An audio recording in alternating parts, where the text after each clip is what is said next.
the systems start to change. You know, like I said, the food industry is interested in selling food. So if they see a lot of people are interested in non-processed food, that's going to ultimately influence them. And that's how we make progress in this.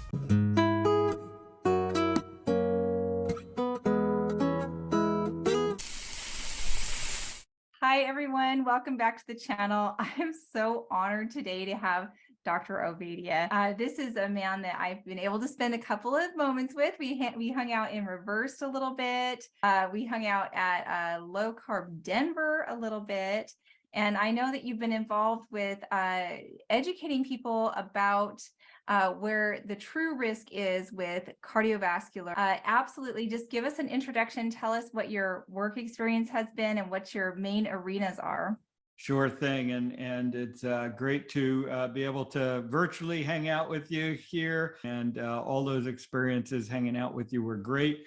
Unfortunately brief because I've become so busy that I can't seem to stay in one place too long. But you know, it's all in the name of helping people to understand metabolic health and how to improve their metabolic health with an eye towards preventing and reversing heart disease ultimately. So, you know, how I got here, my background, I've been a cardiac surgeon, a heart surgeon now for over 20 years. And for much of that time, I was a very unhealthy heart surgeon. I was morbidly obese. I was pre-diabetic, and I recognized that I was going to end up on my own operating table, so to speak. I was going down that same pathway that so many of my patients had followed. And quite frankly, I didn't understand why, because I was following the advice that I had learned to give. And it's all the advice that we've heard before: eat less, move more, eat a low fat diet, you know, the US Dietary Guidelines, the American Heart Association. And I was firmly entrenched and believed in that. But it wasn't working for me, and it wasn't working for my patients. And thankfully, I started to come across some different ideas. My journey really started, ironically enough, at a medical meeting where Gary Taubes was the guest speaker.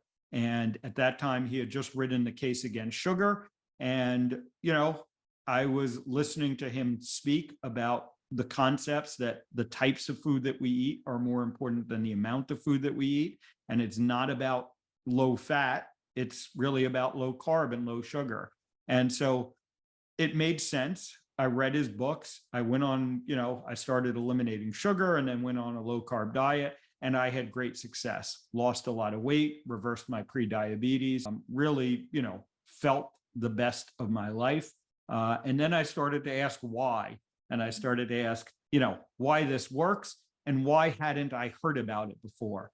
No knock against Gary, but why did I have to hear about this from a journalist instead of my professors at medical school, my colleagues, you know, the American Heart Association? Ultimately, my journey, you know, over the past now 8+ years led me to a primarily carnivorous diet, you know, carnivore for the past 4 years. I wrote a book 2 years ago, Stay Off My Operating Table, because that's really my mission now. What I have come to recognize is that the disease that I have spent my career treating surgically can be prevented in the vast majority of cases. And the way to prevent it is to focus on what we're eating and how we're living. And so I've refocused my career a little bit. I continue to operate, but more and more, I am working with people to keep them off my operating table to try and prevent and reverse heart disease. I now have a private telemedicine practice that I run, coaching programs, have the book, all of the stuff that goes along with it, to try and spread this message as many ways as possible. So that's how we're here today. That's how we're here. Okay. And so many things were pinging as you're going through this. I'm going to, one of the recent things that you mentioned was coaches. And I want to get into this because we're talking about sugar. Is there a component of habit addiction? And as we're looking at doing a low carb diet as a prescriptive, basically. And so, but it's such a different prescriptive than take this pharma 3 times a day. And so I love that you're tying that in. When did it become clear to you how important the role of the coaching could be? Yeah, that was obvious to me pretty early on. What I recognize is there are things that I'm good at as a doctor and things I should be doing as a doctor. And there are other components of this that I'm not necessarily, best at, and honestly don't need, my expertise, I guess is the way to say it. And that's not to minimize any of this work. It's a different focus. And so, the deep dives on interpreting cholesterol levels and doing all the lab studies and understanding what your scans mean, that's really what I view as my best role as a physician. And that's how I can be maximizing my time to help people. Coaching people on how to live, what to eat. I think there are many, many wonderful people that do that, like yourself. And so, I took the approach of let me partner with those people, and let them do their part to help people, and then let me do my part to help people. And that's the way that I can maximize my time and efficiency, and give myself the opportunities to do all the other things that I'm best suited to do, taking care of the medical issues, continuing to operate on people, and then going out and speaking, and things like low carb events and the reverse TV series and all of that comes with it. On the reverse series, you had quite some issues getting there, right, doctor? Little bit of some flight delays and this and that, but yeah. Yeah, well, we made the most of it once you were there. I thought that panel, and the series is out now, so we've all had a chance to watch that. And what I thought was so impactful, obviously the information, and we've got to touch on that a little bit. We'll get into that. But I think that when it came down to it, your message of empowerment were words that really change things. And so how do people tap into that power? Because it used to be sort of on the organizational, do this, do this, do this. And then somehow you got the bravery to figure the things out on your own. How do people manage that when they're in their own crisis and they're thinking, well, what am I going to do to help? Yeah. So, I think empowerment is the key here. I think people need to recognize that, the healthcare system is not there to save you, and is not, especially when it comes to preventative issues. That's not what the healthcare system is designed to do. And it is up to each one of us to take charge of our health. The most important thing when it comes to our health is the food that we're eating. And your doctor isn't going to be there every day, supervising the food that you're eating. All of these various institutions that we've outsourced our health to are not necessarily interested in your health.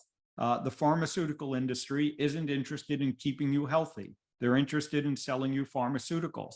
I don't hold that against them. That's what they're there to do. The food industry is not there to keep you healthy. They're there to sell you more food. So this is why I think people need to be empowered, need to empower themselves to take control of their health, to take control of their lives, and start paying attention to the foods that you're eating, and the activities that you're doing, and all of the lifestyle issues that are going to keep you healthy and ultimately lead you to your best health.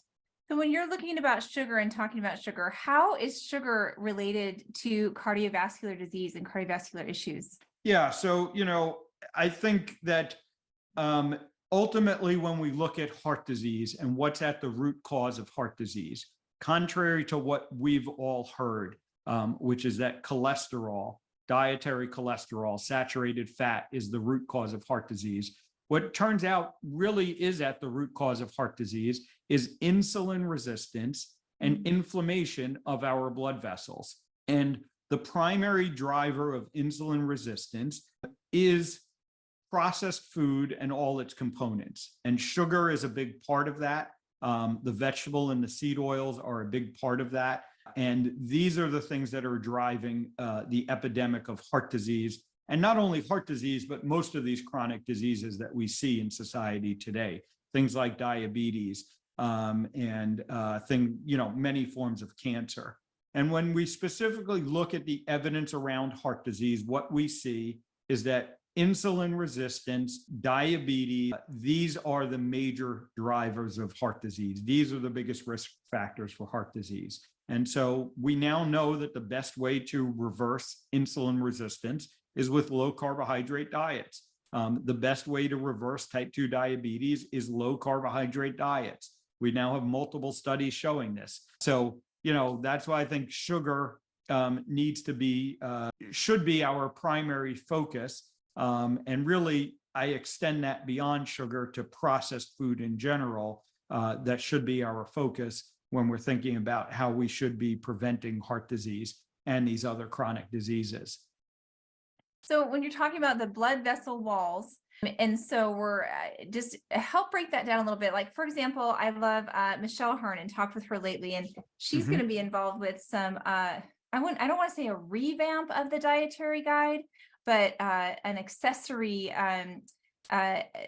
document to the dietary guide that is going to allow for a low carb component. Do you have anything to weigh in on that? And do you have any information about that upcoming? I think it's coming up for would be the 2025 guidelines. Is that right? Yeah. So, love Michelle and all that she does. And I know Nina Teichels, continues to do all the great work that she does around influencing the U.S. Dietary Guidelines Committee. I'm actually very encouraged by the recent news that came out that, Senator Grassley has now asked for a moratorium, asked for the U.S. Dietary Guidelines to actually stop their work until they resolve their conflicts of interest. Now, I don't know that that's actually going to happen, but at least we have, governmental officials that are starting to look at this problem, starting to recognize the problem that we have. Nina and the Nutrition Network have been asking the U.S. Dietary Guidelines Committee to consider, that's all they're asking for, just consider low carbohydrate diets in each of the last two revisions. So going back to, 2015 and 2020. And both times the committee basically said, well, there's no scientific evidence for this. And then the Nutrition Network bought them 82 studies, well done studies on low carbohydrate diets, and they just basically ignored it.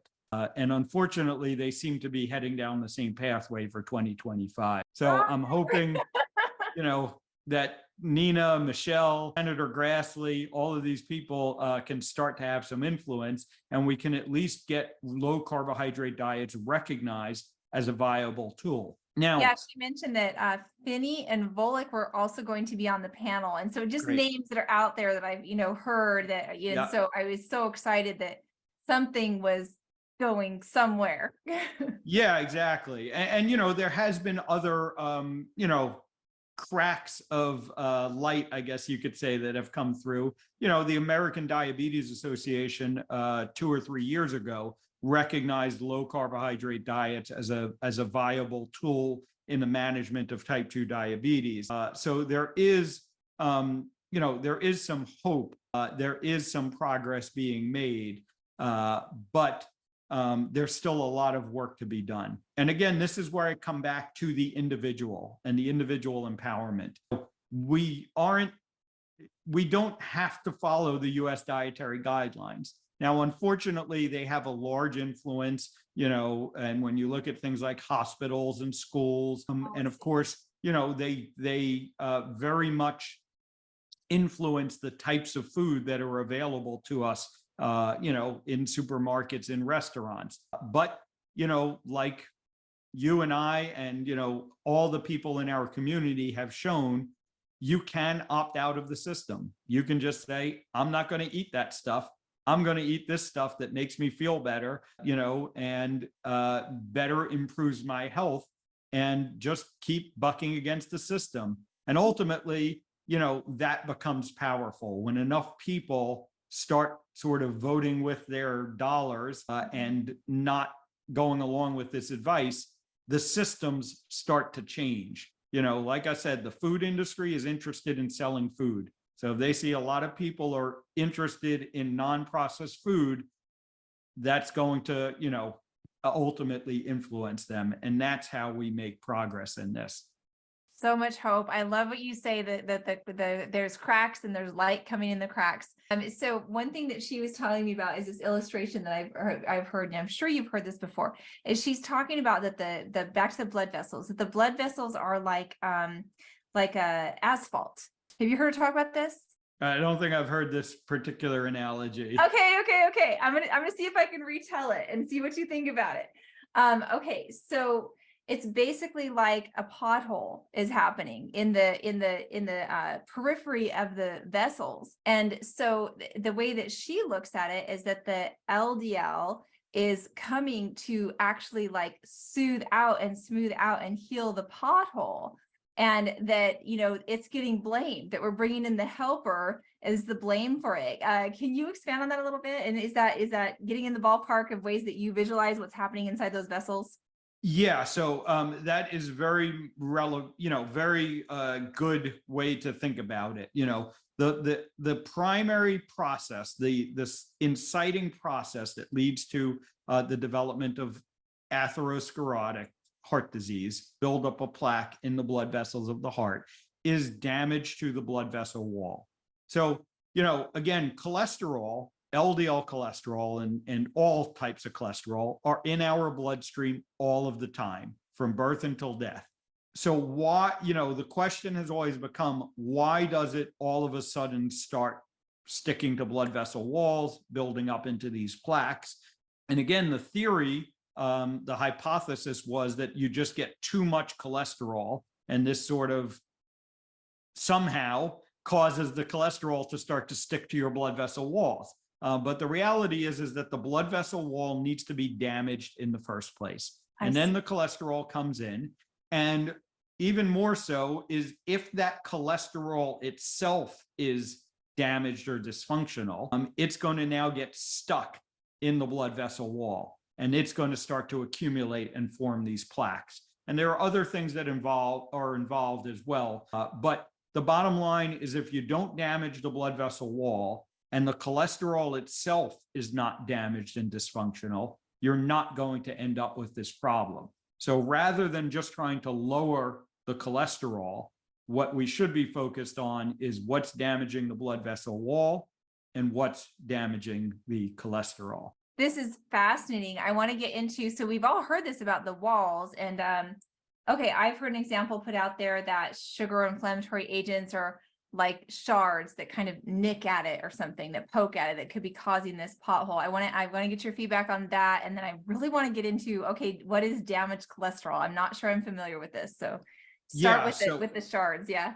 So sugar is certainly one of the things that can cause damage to blood vessel walls. And we know that too much sugar in the blood is going to chew away, essentially, start to dissolve the lining of the blood vessels and start to lead to that damage. There are many other things that cause damage to our blood vessel walls. Things like smoking, that introduce toxins that are damaging to the blood vessels. So that is one part of the story. And then, like I said, the other part of the story that I think doesn't get recognized as much is that not all cholesterol is the same. Not all of our LDL cholesterol specifically is the same. LDL cholesterol is a family of cholesterol carrying particles. And some of these are small particles and some of these are large particles. And we know that the small dense particles, as they called, are the ones that end up in plaques in blood vessel walls. So I think it's too simplistic an approach to look at just your overall cholesterol. And this is why LDL cholesterol is such a lousy marker of heart disease risk. And we have numerous studies showing that large percentages of the patients that either come into the hospital with heart attacks or end up needing heart surgery don't have elevated overall levels of cholesterol. And then we also know that there are plenty of people walking around with elevated levels of cholesterol that don't end up developing heart disease. So, these two things go against the, kind of just looking at cholesterol or LDL cholesterol levels. And I really think that it's more important to be looking at the types of cholesterol particles that we have. And then again, what influences and what causes changes in the types of cholesterol particles that we have. Insulin resistance again shows up because insulin resistance causes a shift towards smaller, denser LDL cholesterol particles. And, so again, that's another reason why I focus so much on insulin resistant rather than just the amount of cholesterol. It's a twofold approach because you're damaging your asphalt or your whatever this is, the surface that these things are going through. So that's getting damaged and becoming more susceptible. And then you've got more of the bad guys that are coming in that will lodge in those areas and cause the problems and cause that what's going to give you big issues with that. Exactly. So what? Yeah. Can we pause for 1 minute? Yes. I got to make a hospital. Go. So I wanted to ask you, what are some of the best steps to build a strong heart muscle? Like, is this this is something we think of and we know how to build our skeletal muscles, and what are the best things? Is this a cardio issue, weightlifting issue? Is it necessary to actively think about that? Yeah, it really isn't. The heart is an amazing muscle, and it's different than, other muscles. The heart obviously is always working. So you don't really have to do anything specific to make your heart stronger. What you need to do is not damage it, is really the strategy there. So, when we see people with weakened hearts and what we call heart failure, it's because they've damaged their hearts. And, because of all these things that we've been talking about, insulin resistance, too much processed food, too much sugar, smoking, other factors that go into that.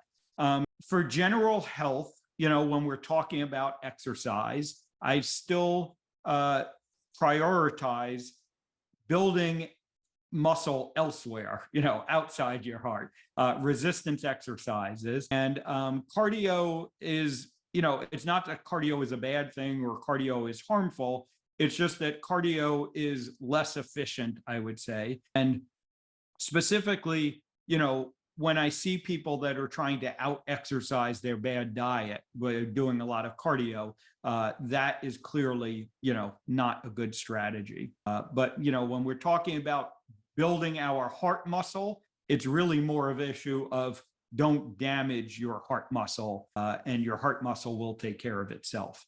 Keeping the system clean. It's not something we necessarily need to maintain. We have so much knowledge and information. And so I see the HRT, I see the resting heart rate. Are those things that you think that most people should be pretty honed in on? Yeah, I think they're important to pay attention to. HRV and resting heart rate are both good measures of overall health. They're, honestly, they're not all that specific. But in general, we know that people that are healthier tend to have lower resting heart rates and tend to have better HRV scores. So, I honestly, I go back and forth between, I think some of this reaches a point of sort of obsessive monitoring and always finding more and more things to be looking at, isn't necessarily better. I think there are lots of things that we can look at to prove whether or not we're healthy. And, you can get into the weeds on all of these things. And sometimes it ends up being a little bit of a problem because we get so focused on managing one thing and maybe we do some things to manage it that may not be productive. So I like to look at higher level, and my default measurements that people should be paying attention to are the measures of metabolic health. And so these are going to be your waist circumference, your blood pressure, your fasting blood glucose level, your HDL cholesterol level, and your triglyceride level. And I think if you're paying attention to those 5 metrics and you're keeping them in the healthy range, that is a pretty good place to start regarding your overall health. Are those ranges the same for men and women, or are they unique? Yeah, so slightly different for some of them. So for waist circumference, men want to be under 40 inches, women want to be under 35 inches. For blood pressure, it's the same, less than 130/85 without the use of medications. Glucose is the same, fasting blood glucose of less than 100 without the use of medications. HDL cholesterol varies. So men, again, you want your HDL cholesterol to be higher. So men want their HDL cholesterol to be over 40. Women, you want it to be over 50. And then triglycerides, again, the same for both sexes, less than 150 on your triglyceride number. And those are all in the US units. I know we have some international people out there. You have to do the conversion. That's right. Check out your website and your book to get those specific guidelines on those. Exactly. Yep. Yeah. Beautiful. I do have a question about the blood pressure. Can you get into why fixing your metabolic health typically resolves the blood pressure? And then I also want to talk about, should our blood pressure stay the same throughout our whole lifespan, or is there going to be a natural rise, and is that okay over time? Yeah. So, the reason that fixing metabolic health oftentimes leads to improvements in blood pressure is because blood pressure, high blood pressure shares the same root cause as the metabolic health. And again, it comes back to the insulin resistance. And this is why blood pressure is one of the measures of metabolic health, because it's oftentimes one of the earliest indicators of an issue with metabolic health. And by focusing on metabolic health, we oftentimes can correct that issue and people can get off their blood pressure medications. Your blood pressure does change throughout your lifespan. Certainly, infants and children have lower blood pressures than adults do. As to whether it should continue, whether it naturally continues to increase through adulthood or not, I would say that's a little controversial. The data we have is that older people have higher blood pressure, but older people, especially in our current society, are more likely to be metabolically unhealthy. So what's not entirely clear is in people who remain metabolically healthy, does their blood pressure go up necessarily throughout adulthood? And my inclination is it probably shouldn't, and it probably doesn't. But honestly, we have so few people who are metabolically healthy, throughout their lifespan, that we just really haven't looked at that data in very good detail. When I think about vascularity in general, I feel like it's all about kind of like clearing up the pathways, right? And making sure the pathways stay clear and clean. And I've even noticed like skin tone looks different on folks that are metabolically healthy. Like that starts to, and I think, well, maybe that's because their vascular system is working so well. So yeah, I think, again, the vascular system is obviously an important part of our bodies, and it reflects what's going on in our bodies. But you're right, metabolic health it touches everything. And so yes, you can see it in their skin, you see it in their blood vessels. And this is what's so interesting to me about metabolic health, because, obviously I came to this with my background as a heart surgeon, and I was thinking about it, primarily through heart disease. But as I started helping people with their metabolic health, I found myself taking them off their diabetes medications because that has gotten better, and seeing their blood pressure get better and taking them off their blood pressure medication,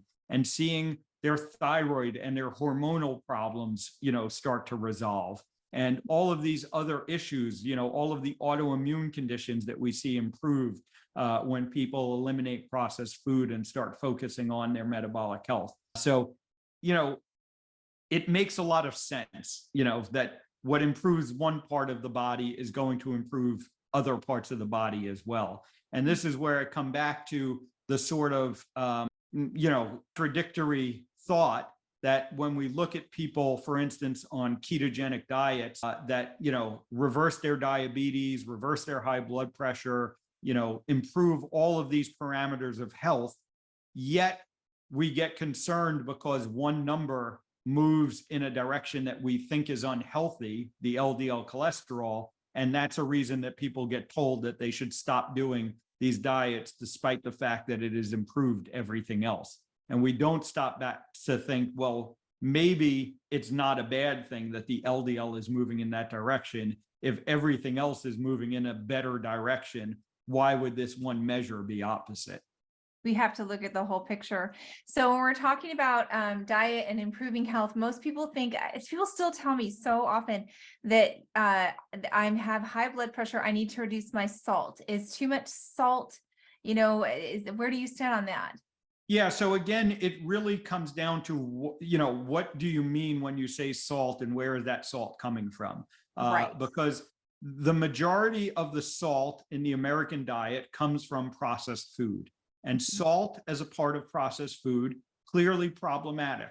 And that's where we see the evidence around blood pressure. I would, argue that that's not the same as a high quality sea salt that you're putting on your non-processed food.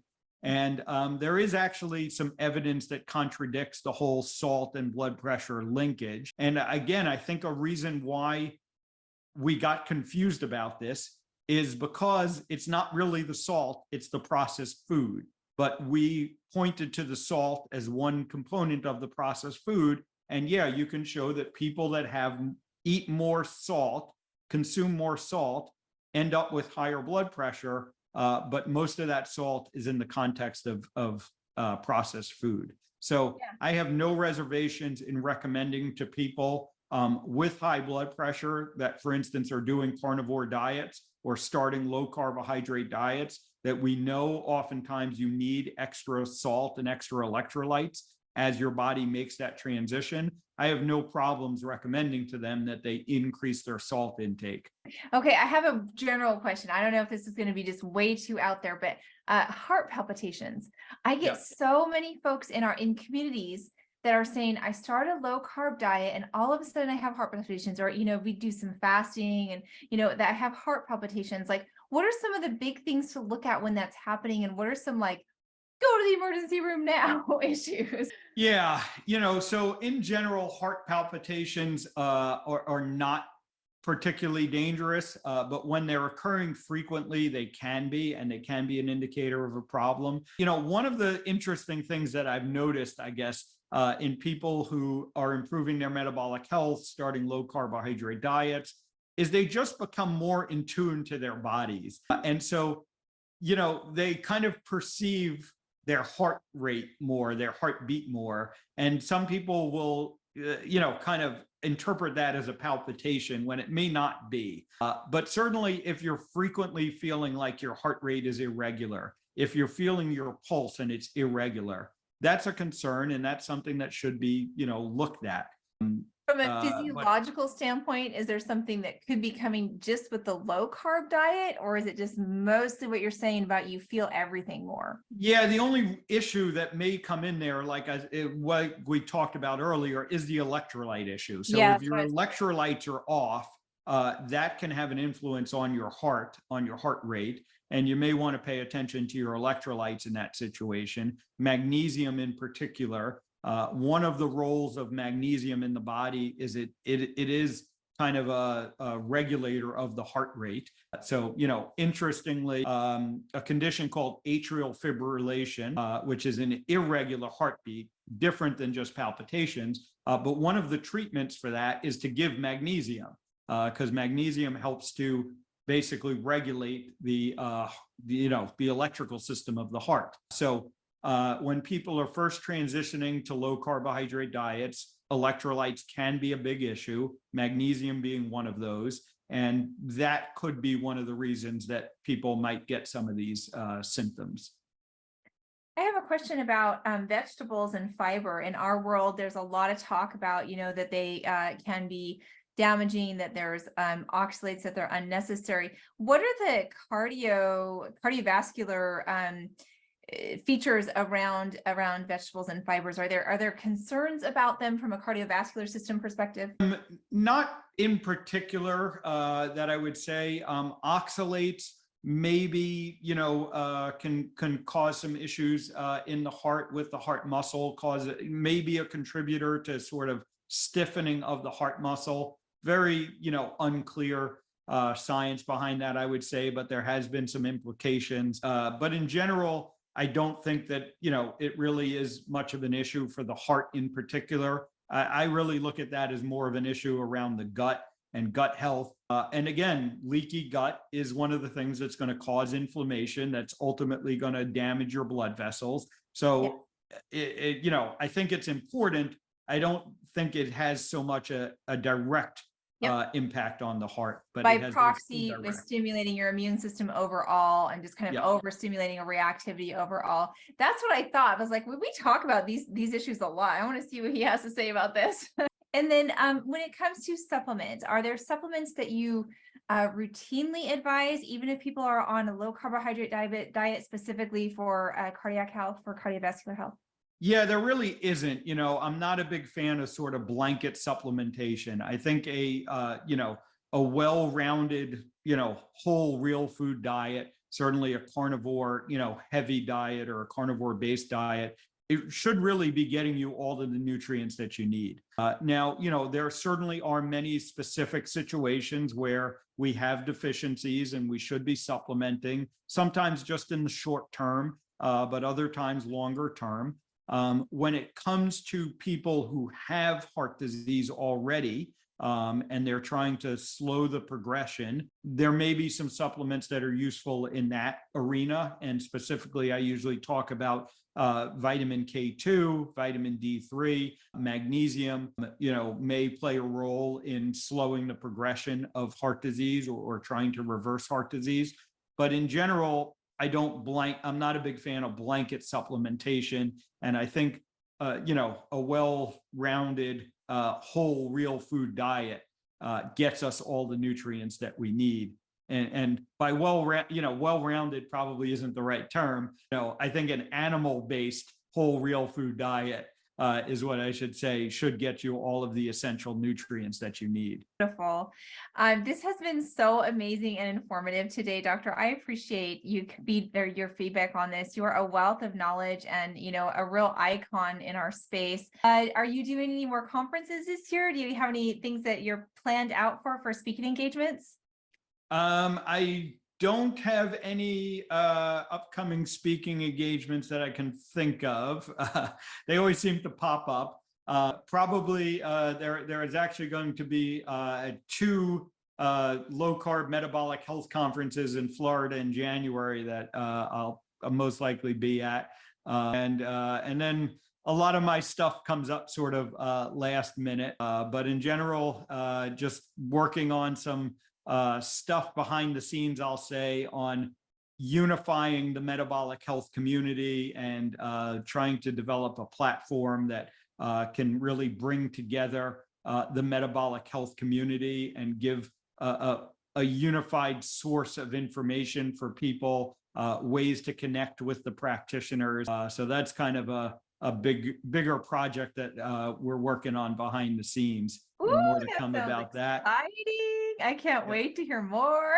And otherwise, it's just continuing to do heart surgery for the people that need it, and then doing everything I can to keep more and more people from needing heart surgery with my practice and the programs that we offer.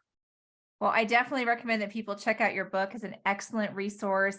You just continue to be a generous and kind influencer out there. And I love that you fit this into everything that you're doing. We just thank you for your work. And where can people find you and stay updated and plugged in with what you're doing? Yeah, so iFix Hearts is really where to find me across the channels in the internet. So ifixhearts.com is the website. iFix Hearts on Twitter. Over on Instagram, you have to look me up under Ovadia Heart Health. And then the book, Stay Off My Operating Table, widely available, best-selling, award-winning at this point. So I really encourage people to check that out. And then, like you said at the beginning, if people haven't checked it out already, Reversed the television series. Great fun filming that with you and all the other great practitioners that we had with us and the participants. And so I invite people to check that out over on YouTube. You can go to Ken Berry's YouTube channel or the Reversed channel to catch that. I love it. Thank you for your time today, Dr. Ovadia. This has been such a pleasure. All right. Thanks, Emily.